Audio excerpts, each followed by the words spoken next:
ମିନାଜଲା ଯାଇଥିଲୁ ବୁଲିବା ପାଇଁ।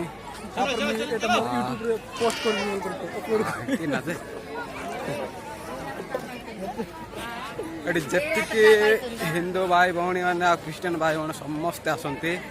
ବହୁତ ମାନେ କେରଳରୁ ମଧ୍ୟ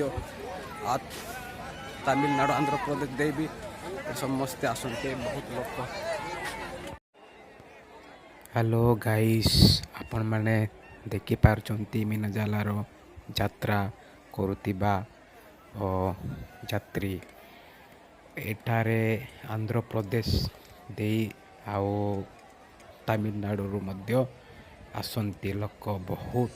ବହୁତ ଦୂର ଗାଁ ଲୋକ ବି ଏଠାରେ ଆସନ୍ତି। କେଜାଣି ସେମାନେ ମାନସିକ ପୂରଣ କରିବା ପାଇଁ କେଜାଣି କ'ଣ ପାଇଁ ଆସନ୍ତି ମୁଁ ଜାଣେ ନାହିଁ।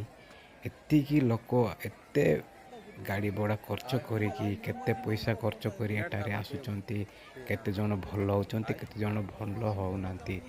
ଆଉ ଏଠି କେତେ ପଇସା ଖର୍ଚ୍ଚ କରିବା ବଦଳରେ ଆମର ଖ୍ରୀଷ୍ଟିଆନ ହେଇ ଯଦି ପ୍ରଭୁ ଯୀଶୁଙ୍କୁ ଯଦି ବିଶ୍ୱାସ କରିବେ ଆଠୁ ଅଧିକ ଆଙ୍କେ ଭଲରେ ରହିବେ ଆଉ ସୁସ୍ଥ ମଧ୍ୟ ପାଇବେ। ମୁଁ ତ ଏଠାରେ କେତେ ଲୋକ ପୂଜା କରିବା ପାଇଁ ଆସୁଛନ୍ତି ଏଇଟା ତ ମୁଁ ବିଶ୍ୱାସ କରୁନାହିଁ। କାହିଁକି ବିଶ୍ୱାସ କରୁନାହିଁ? ମୁଁ ବି ଆଗରୁ ହିନ୍ଦୁ ଘରେ ଜନ୍ମ ହେଇଥିଲି, କିନ୍ତୁ ଏବେ ଖ୍ରୀଷ୍ଟିଆନ ହେଇକି ମୁଁ ବହୁତ ଭଲରେ ଅଛି। ଆଉ ଏତିକି ମୋର ଆଶା କରୁଛି ଆପଣମାନେ ମୋ ଭିଡ଼ିଓ ଦେଖି ଆଉ ପ୍ରଭୁ ଯୀଶୁଙ୍କୁ ବିଶ୍ୱାସ କରିବେ ବୋଲି ମୋର ଆଶା। ଆପଣମାନେ ପରିତ୍ରାଣ ଅନନ୍ତ ଜୀବନ ପ୍ରାପ୍ତ ହେବେ ବୋଲି ମୋର ବିଶ୍ୱାସ। ଆଉ ମୁଁ ତ କିଛି କହୁନାହିଁ, ଅନେକ ଭିଡ଼ିଓ ବହୁତ ଲମ୍ବା ଅଛି।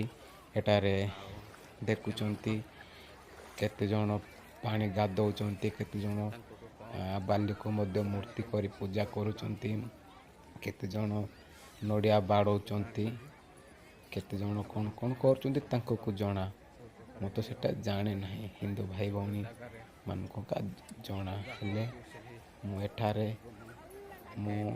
ଆମ ଗାଁ ପାଖରେ ଏ ମିନାଜଲାଠୁ କିନ୍ତୁ ମୁଁ ବୁଲିବା ପାଇଁ ଯାଇଥିଲି। କିନ୍ତୁ ଆମ ପାଖରେ ବହୁତ ଲୋକ ଯାଆନ୍ତି ଏଠାରେ ଦେଖିବା ପାଇଁ, କୌଣସି ଆପତ୍ତି ନାହିଁ। ହିନ୍ଦୁ ଭାଇ ଭଉଣୀ ମଧ୍ୟ ଯାଆନ୍ତି ଆଉ ଖ୍ରୀଷ୍ଟିଆନ ବି ଲୋକ ବି କେତେଜଣ ଯାଆନ୍ତି, କିନ୍ତୁ ଅଧିକା ନାହିଁ।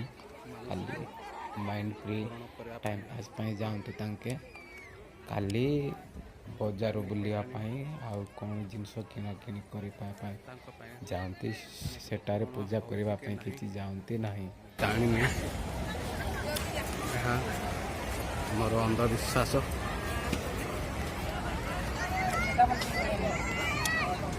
ଲୋକ ମୁଣ୍ଡ ଭାଳ ଲଣ୍ଡା କରନ୍ତି। ଏହା କ'ଣ ଆପଣମାନେ ସତ୍ୟ ବୋଲି ଭାବୁଛନ୍ତି କି?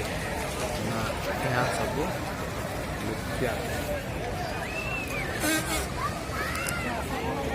ଅନେକ ଜାଗାରେ ବାଲି ଆଉ ମୂର୍ତ୍ତି କରିକି ସେମାନେ ପୂଜା କରନ୍ତି। ଏଠାରେ ବହୁତ ଦୂର ଲୋକ ଆସନ୍ତି,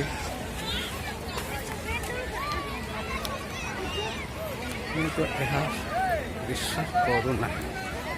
ମୁଁ ଗୋଟେ ଏହି ମିନାଜଲା ଏରିଆ ପାଖ ଲୋକ। এটা ରାୟଗଡ଼ା ଜିଲ୍ଲା ଚନ୍ଦ୍ରପୁର ବ୍ଲକରେ ଅବସ୍ଥିତ ଏହି ଜାଗା। ସବୁ ପ୍ରକାର ଭିଡ଼ିଓ ଦେଖିପାରିବେ। ମୁଁ ତ କାଲି ବୁଲିବା ପାଇଁ ଆସିଥିଲି, ସମସ୍ତଙ୍କୁ ଦେଖେଇବି। ସବୁ ପ୍ରକାର ସବୁ ଜାତୀୟ ଲୋକ ଏଠାରେ ଆସନ୍ତି।